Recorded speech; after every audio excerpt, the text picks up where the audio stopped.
द्रौपदी और घटोत्कच का श्राप, एक रोमांचक कथा। प्राचीन भारत की महाकाव्य गाथाएं हमेशा से हमारे मन को मोहती आई हैं। महाभारत की कहानियां तो और भी अद्वितीय हैं, क्योंकि इनमें न केवल अद्वितीय वीरता के किस्से मिलते हैं, बल्कि रिश्तों और भावनाओं की भी गहन समझ है। आज हम आपको एक ऐसी कहानी सुनाने जा रहे हैं, जिसमें द्रौपदी और घटोत्कच के बीच का एक रोचक और रहस्यमय प्रसंग सामने आता है। क्या आप जानते हैं कि द्रौपदी ने घटोत्कच को श्राप क्यों दिया? इस कहानी के हर मोड़ पर रोमांच, थ्रिल और अनजानी घटनाएं छिपी हुई हैं। अगर आपको इस तरह की कहानियां पसंद हैं, तो कृपया हमारे चैनल को सब्सक्राइब करें, लाइक और बेल आइकॉन दबाएं, और हमें कमेंट्स में अपनी राय जरूर बताएं। पहली घटना, वीर घटोत्कच का आह्वान। महाभारत के युद्ध की तैयारी अपने चरम पर थी। पांडव और कौरव दोनों अपनी सेनाओं को अंतिम रूप दे रहे थे।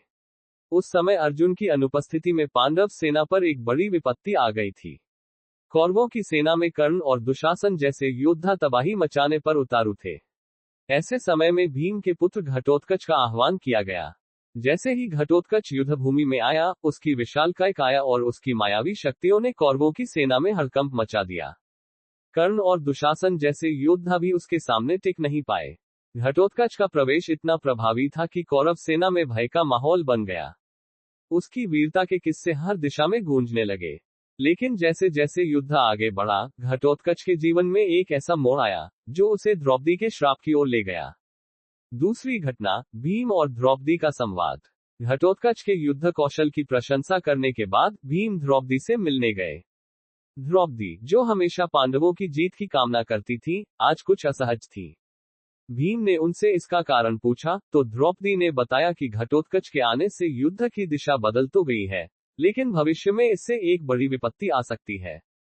भीम ने इसे महज एक शंका समझकर टाल दिया, लेकिन द्रौपदी की आंखों में एक अनकहा डर साफ झलक रहा था। तीसरी घटना, घटोत्कच की वीरता और उसकी सीमाएं। युद्ध के अगले दिन घटोत्कच ने फिर से अपना अद्वितीय युद्ध कौशल दिखाया। उसकी मायावी शक्तियों से कौरवों की सेना छिन्न भिन्न हो रही थी। लेकिन जैसे ही दिन ढलने लगा, घटोत्कच की शक्तियां धीरे धीरे कम होती दिखने लगी। उसे समझ नहीं आ रहा था कि उसकी शक्तियों में ये कमी क्यों आ रही है। चौथी घटना, द्रौपदी का भविष्यवाणी। द्रौपदी ने एक रात भीम से कहा कि उसे घटोत्कच के भविष्य में कुछ अनिष्ट होता दिख रहा है। उसने भीम से आग्रह किया कि वे घटोत्कच को युद्ध से दूर रखें, लेकिन भीम ने ये कहते हुए मना कर दिया कि यह उनके धर्म और कर्तव्य के खिलाफ होगा। द्रौपदी का मन अब और अधिक बेचैन हो उठा। पांचवी घटना, कर्ण और घटोत्कच का युद्ध। युद्ध के मैदान में एक दिन ऐसा आया जब कर्ण और घटोत्कच आमने सामने आ गए। कर्ण, जो हमेशा से पांडवों के लिए बड़ा खतरा था, आज घटोत्कच के सामने थे। दोनों के बीच की लड़ाई इतनी भयंकर थी कि धरती कांप उठी। लेकिन कर्ण के पास उस समय इंद्र द्वारा दिया गया एक अमोघ अस्त्र था, जिसका प्रयोग उसने घटोत्कच पर किया। घटोत्कच का अंत हो गया, और इस घटना ने द्रौपदी के मन में गहरा दर्द और क्रोध भर दिया। छठी घटना, द्रौपदी का विषाद। घटोत्कच की मृत्यु के बाद द्रौपदी को यह महसूस हुआ कि उसने जो घटोत्कच को लेकर भविष्यवाणी की थी, वह सही साबित हुई। उसका मन भारी हो गया और उसने सोचा कि शायद ये सब उसकी गलती थी।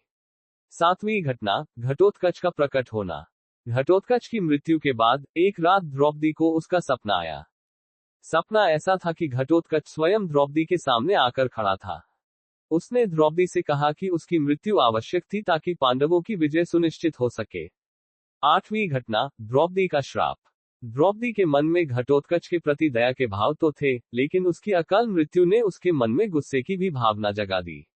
इस गुस्से के चलते उसने घटोत्कच को श्राप दे दिया कि भविष्य में उसके वंशज कभी युद्ध में विजयी नहीं होंगे। नौवीं घटना, भीम का गुस्सा। जब भीम को द्रौपदी द्वारा घटोत्कच को श्राप देने की बात पता चली, तो वे क्रोधित हो गए। उन्होंने द्रौपदी से पूछा कि उसने ऐसा क्यों किया। द्रौपदी ने अपनी भावनाओं का इजहार करते हुए कहा कि घटोत्कच की मृत्यु से उसका दिल टूट गया है, और यह श्राप उसके गुस्से और दुख का परिणाम है। 10वीं घटना, श्राप की प्रतिक्रिया। द्रौपदी के श्राप के बाद घटोत्कच की आत्मा ने एक बार फिर प्रकट होकर द्रौपदी से कहा कि यह श्राप न केवल उसे, बल्कि उसके पूरे वंश को प्रभावित करेगा। द्रौपदी ने अपने श्राप को वापस लेने की कोशिश की, लेकिन घटोत्कच ने उसे बताया कि अब बहुत देर हो चुकी है। इस तरह द्रौपदी और घटोत्कच के बीच की यह कहानी न केवल रिश्तों की गहराई को दिखाती है, बल्कि यह भी सिखाती है कि भावनाओं के प्रभाव में आकर किए गए कार्य कभी कभी अनपेक्षित परिणाम ला सकते हैं। कहानी के इस अंत में हम सभी पाठकों का धन्यवाद करना चाहते हैं कि आपने इस कहानी को पढ़ा और अपनी राय हमें कमेंट्स में दी। अगर आपको ये कहानी पसंद आए हो, तो कृपया हमारे चैनल को सब्सक्राइब करें, लाइक करें और बेल आइकॉन जरूर दबाएं ताकि आपको हमारे नए वीडियो की जानकारी सबसे पहले मिले।